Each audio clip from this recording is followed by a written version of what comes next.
Գիտենք, որ ձեզ հրավիրել էին 44-օրյա պատերազմի հանգամանքների այդ գործով, ինչ մանրամասներ կարող եք այս պահին փոխանցել մեզ։ Ես ռազմական քննչական կոմիտեում հարցաքննվելը ինձ թվում է ձեր տեղեկությունները ճիշտ չի, որ 44-օրյա պատերազմի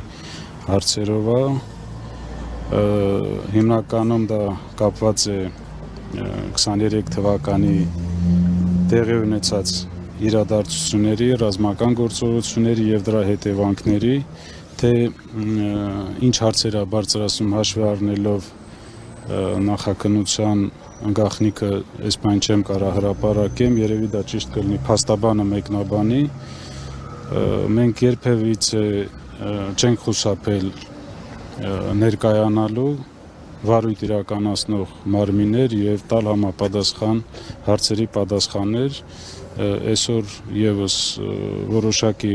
հարցեր է առաջացել վարույթ իրականացնող մարմնի կողմից եւ մենք բարձրաբանում ենք տվել այդ հարցերին։ Պարոն Շահրամանյան, մամուլում գրվում է, որ հնարավոր էր այսօր ձեզ մեղադրանք առաջադրեին եւ որպես խափանման միջոց կալանքը լիներ, որևէ մեղադրանք առաջադրվել է ձեզ այսօր։ Ինձ այսօր հարցաքննել են վկայի կարգավիճակով։ Բայց այդպիսի վտանգ կա։ Այս բան ես չեմ տեսնում, չեմ կարող մեկնաբանել։ Պարոն Շահրամանյան, այսօր Մայրաթոռում ժամը 17:00-ին 10 եպիսկոպոսները, որոնց թվում է նաև Արցախի թեմի առաջնորդը, հրավիրել են, այսպես ասած, Վեհափառին հանգստի ուղարկելու հավաք։ Հակառակ կողմից Մայրաթոռից էլ ժամերգության են հրավիրել։ Դուք այնտեղ լինելու եք ժամերգության կամ որ կողմում եք լինելու, եթե մասնակցելու եք։ Ես իմ տեսակետը եւ կարծիքը այդ գործընթացի վերաբերյալ առիթ եմ ունեցել նաեւ լրատվամիջոցների ներկայությամբ արտահայտել։ Շատ ցավալի է, որ այդ հարցի լուծումները իրականացվում են լայն հասարակության ներգրավման հետ զուգահեռ, իմ կարծիքով դա պետք է իրականացվել այլ ձևով, փակ դռների ետևում, հնարավոր է, որ լինեն հարցեր, որը պետք է լուծումներ ստանան։ Այսօրվա իմ այնտեղ գտնվելու հարցը հաշվի առնելով, որ մենք չգիտեինք երբ ենք դուրս գալու քննչական կոմիտեից, մենք անպայման այդ հարցին կանդրադառնանք։ Հնարավոր է, որ նաև մասնակցենք։ Պարոն Շահրամանյան, երբ հասարակության կողմից այսպիսի խոսունքներ կան, որ Արցախի ներկայացությունը կարող է դարձնել Ադրբեջանի դեսպանատուն կամ Ադրբեջանի ներկայացություն եւ այնտեղից ձեզ հանեն։ Դա այս ինչ խուսափություն է։ Չեմ կարող նման մեկնաբանություն տամ, կներեք։ Բայց երբ մի քանի օր առաջ այդ քննչականը, որ մտել էր Արցախի ներկայացությունն, այսօր այս ձեզ որպես վկա հրավիրել է այս գործի հետ կապված։ Չէ։ Ոչ, չի առնչվում այս գործի հետ։ Ներկայացում տեղի ունեցածը եւ այսօրվա իմ հարցաքննության իրար հետ կապված չեն։ Բայց պատահական եք համարում այս իրադարձությունների հաջորդականությունը։ Ինչպես ես նշեցի, երբեք չենք խուսափել ներկայանալ եւ հարցերին պատասխանել եւ ճիշտ ասած ժամը, տեղը, օրը որոշում է վարույթ իրականացնող մարմինը։ Պարոն Շահրամանյան, Կամո Վարդանյանը կար ադրբեջանցիների ներկայացրած ցուցակում, երեք ձեր փաստաբանն է այս թեմայով խոսել։ Կար ցուցակում Կամո Վարդանյանը ադրբեջանցիների ներկայացրած 2023 թվականին խոսքը։ Ես տեղյակ եմ, երեք փաստաբան Ռոման Երիցյանը որոշակի տեղեկություններ է ներկայացրել, տրամադրել հանրությանը կապված գերեվարված անձանց հետ, որը շատ մոտ է իրականությանը եւ այո, Կամո Վարդանյանը եւս կար այդ նախնական ցուցակում, որը ադրբեջանական կողմը մեզ ներկայացրել է որպես պահանջ այդ ճանապարհը բացելու եւ բնակչության տեղափոխման դուրս բերման գործընթացը կազմակերպելու համար եւ այո, այդ մարդիկ տեղյակ էին, որ Ադրբեջանը ունի նման որոշում եւ մնացել են եւ ապահովել են անվտանգ բնակչության դուրսբերման գործընթաց։ Պարոն Շահրամանյան, դեկտեմբերի 10-ին, երբ որ ներկայացուցչությունում լսումներ էր հրավիրվել, այնտեղ ազգային ժողովի նախագահը նշել է, որ Արցախ հավաքական վերադարձի վերաբերյալ իրենք ծրագրեր են իրականացնում եւ նույն օրը Համբուրգում Նիկոլ Փաշինյանն ասել է, որ Արցախ վերադարձի եւ այսպես կոչված Արևմտյան Ադրբեջանի հարցերը առաջարկում է փակել։ Դուք ինչ դիրքորոշում ունեք, երբ որ երկու այդ հարցերը հավասարության նշան են դրվում այդ հարցերի միջև եւ Արցախ վերադարձի վերաբերյալ ինչ եք կարծում։ Ես բազմաթիվ անգամ հնարավորություն եմ ունեցել ձեր նշված հարցին անդրադառնալու, որ մեր վերադարձի հարցը դա միջազգային իրավունքի հարց է։ Մենք հենց այդ հարցերը բարձրացնում ենք, մեզ մեղադրում են ռևանշիզմի, չգիտեմ, ինչ որ պատերազմի հրահրման հետ կապված հարցերի։ Ես ուզում եմ, որ բոլորի համար պարզ լինի։ Ինչպես արցախցիներն են ցանկանում խաղաղություն, երևի ոչ մեկ դրա գինը այդքան լավ չգիտի, ինչքան արցախցիները։ Եվ ես արտահայտվել եմ, որ մենք կողմ ենք խաղաղության գործընթացին։ Դրան դեմ չի կարող մարդ լինի, ով տեսել է այդ պատերազմի հետևանքները, այդ դժվարությունները։ Եվ մենք բարձրացնում ենք հարցեր, որոնք միջազգային իրավունքի տեսակետից բխող հարցեր են։ Եվ մեզ մեղադրել դրա մեջ, որ մենք ինչ որ ով որ վերադարձի հարց է բարձրացնում հրահրում է պատերազմ կամ ուզում է պատերազմ, դա ճշմարտություն չի։ Եվ ազգային ժողովի նախագահան, որ անդրադարձել է, որ այդ հարցերը չի կարելի մեկ հարթության մեջ դիտարկել արցախցիների վերադարձի եւ ինչ որ հորինված Արևմտյան Ադրբեջանի հարցը, դա եւս իրականություն է։ Եվ ինձ թվում է այդ խոսույթները բարձրացում են հիմնականում Հայաստանի իշխանությունների կողմից եւ պետք է ձեր հարցերը ուղղեք իրենց։ Պարոն Շահրամանյան, աջակցում եք վերապարին։ Ես արտահայտել եմ, որ մենք կիսում ենք վերապարի դիրքորոշումը Արցախի հարցի հետ կապված, արցախցիների իրավունքների հետ կապված։ Այո։ Ձեզ դուք ասել եք, որ ձեզ մի հարց է հետաքրքրում եւ Արցախի թեմի առաջնորդից բարձել եք արդյոք այդ հանդիպման մասին վեհապարը տեղյակ էր թե ոչ։ Դրանից հետո դուք Արցախի թեմի առաջնորդի հետ հանդիպում, հեռախոսազրույց ունեցել եք, փորձել եք իրեն օրինակ վեհապարի հետ հանդիպման կամ հեռախոսազրույցի դաշտ բերել։ Ոչ, մեր հանդիպումը տեղի ունեցել Հայաստանի վարչապետի հետ հանդիպումից անմիջապես հետո, հաջորդ օրը եւ դրանից հետո ես չեմ հանդիպել եւ չեմ քննարկել այս հարցերը Արցախի թեմի առաջնորդի հետ։ Պարոն Շահրամանյան, այսպես այլ տեսանկյունից նայեք, եթե Նիկոլ Փաշինյանի համար Արցախի թեման փակված է, չկա այդ հարցը, բայց երբ ինքը իր կաբինետում ընդունում է Արցախի թեմի առաջնորդին, ըստ այսպես ինքնըստինքյան չի դառնում, որ ինքը Արցախը դեռ ընդունում է որպես առանձին այսպես հանրապետություն եւ այսպես կարող են ադրբեջանցիները ասել ինչպես է հասկացա ես ձեր հարցը առաջնորդին թե այսպես դավադիր նպատակների համար իրենք կարող են ամեն ինչի հասնել։ Հասկացա ես ձեր հարցը, ուզում եմ ձեր հարցին հետեւյալ կերպ անդրադառնամ։ Հիմա շատ է խոսվում, որ Հայաստանի Հանրապետությունը երբեք չի ճանաչել Արցախի անկախությունը։ Ես ուզում եմ ասել, որ դա այդպես չի համապատասխանում դա իրականությանը։ Հայաստանի Հանրապետության տարբեր ժամանակահատվածներում գործող իշխանությունները, այդ թվում այսօրվա գործող իշխանությունները, տարբեր հարթակներում փաստացի ճանաչել են Արցախը որպես անկախ պետություն։ Ունեցել ենք եւ միջպետական պայմանագրեր եւ տարբեր հարթակներում համագործակցություն է տեղի ունեցել, տեղյակ եք, որ ներկա իշխանության ներկայացուցիչները նաեւ մասնակցել են 20 թվականին նախագահի ինագուրացիային եւ ուզում եմ ասեմ, հիմա որ ասում են մենք չենք ճանաչել Արցախը, դա չի համապատասխանում իրականությանը։ Այսօր եւս այդ ձեր նշված հարցը պետք է ուղղել գործող իշխանությանը, թե ինչն է պատճառը, որ հիմա հրաժարվում են իրենց դիրքորոշումից։ Ըստ լուրերի բոլոր 10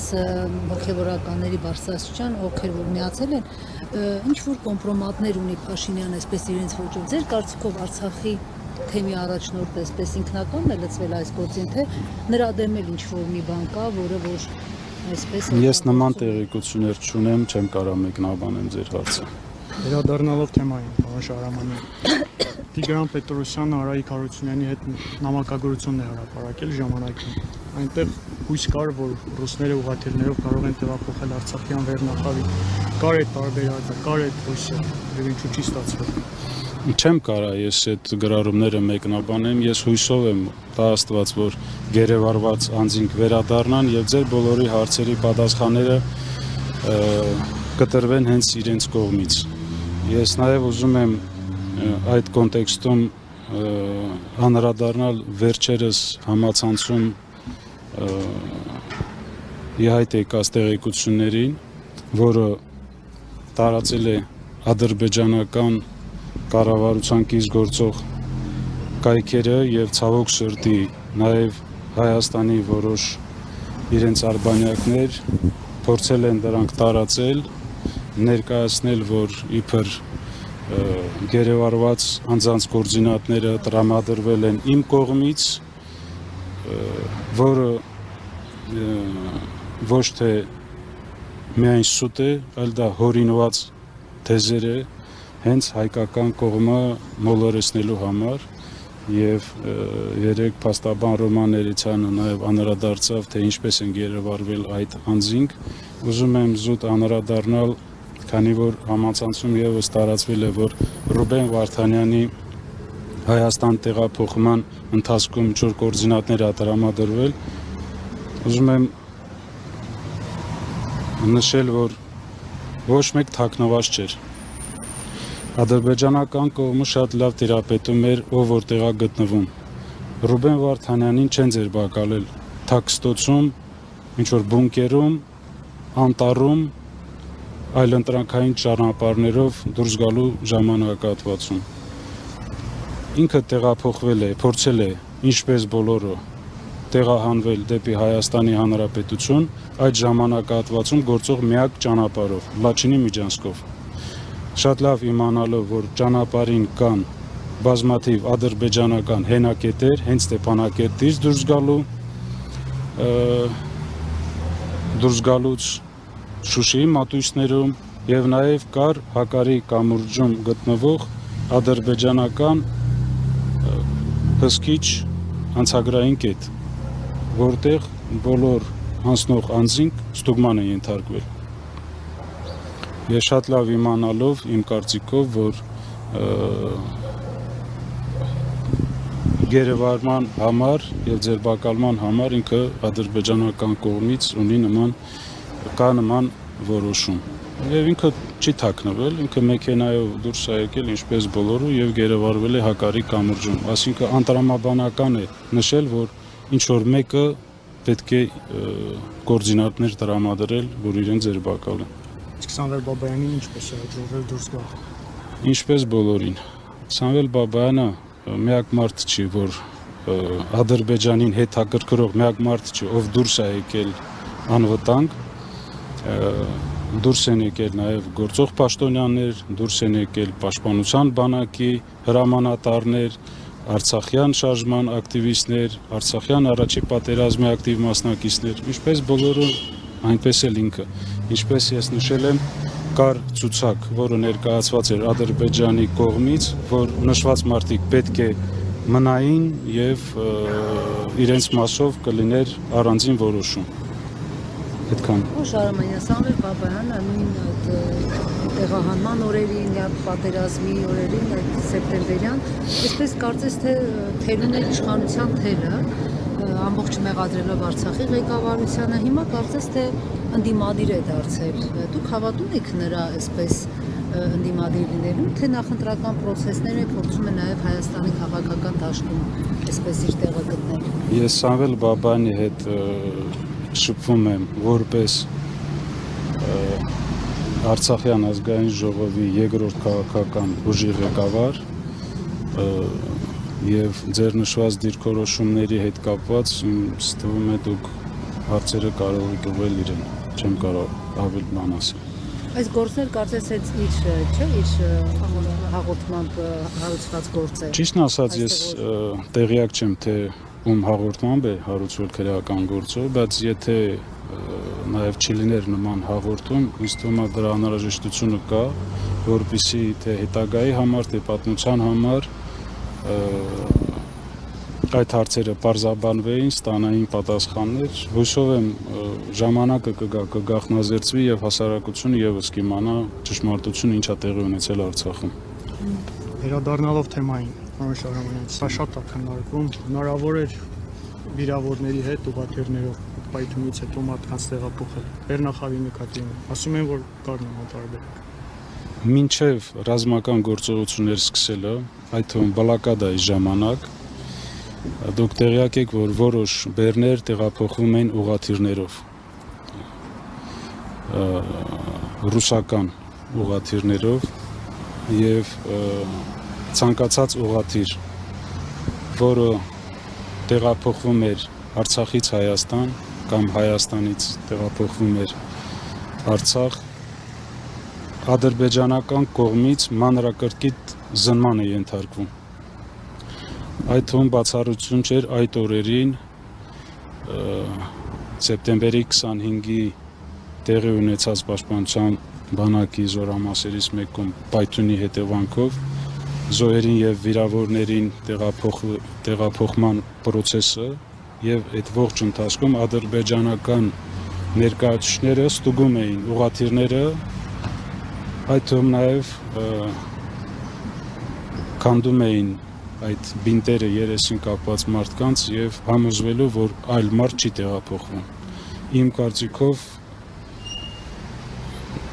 դա հնարավոր չէր այդ օրերին կազմակերպել։ Պարոն Շահրամանյան, համաներում է հայտարարել Ալիևը Ադրբեջանում եւ ըստ տեղեկությունների շուրջ 20,000 մարդու է վերաբերելու, այնտեղ տարբեր նաեւ հոդվածներ կան, տարածքային ամբողջականության դեմ ոտնձգություն, ինչ հույսեր ունեք, հնարավոր է այս համաներման օրինակ Արցախի ղեկավարությանն էլ վերաբերվի, թե այսպես հայ-ադրբեջանական այս խաղաղության կոնտեքստում գուցե այլ անձանց, որտեղ գիտենք բազմաթիվ են նաև այլ մարդիկ։ Դուք ինչ կանխատեսումներ ունեք։ Ճիշտն ասած, այս բան կոնկրետ տեղեկություններ ես չունեմ, թե այդ համաներումը ինչ չափերով եւ արդյոք կընդգրկվեն դրա մեջ գերեվարված անձինք։ Իմ կարծիքով այդ գործընթացը պետք է դիտվի խաղաղության process-ում Հայաստանի եւ Ադրբեջանի միջև եւ տրամաբանական է, որ չի կարող Ադրբեջանում դատվել հայ ազգի մարդիկ, այդ թվում Արցախի ռազմաքաղաքական ղեկավարությունը եւ մենք խոսենք խաղաղության process-ի մասին։ Սա այս կոնտեքստում իմ կարծիքով պետք է քննարկվի եւ այդ մարդիկ պետք է անպայման ազատ արձակվեն։ Եվ իրենց ազատ արձակելուց հետո ինձ թվում է մենք բավականին հարցերի պատասխաններ կստանանք հենց իրենց կողմից։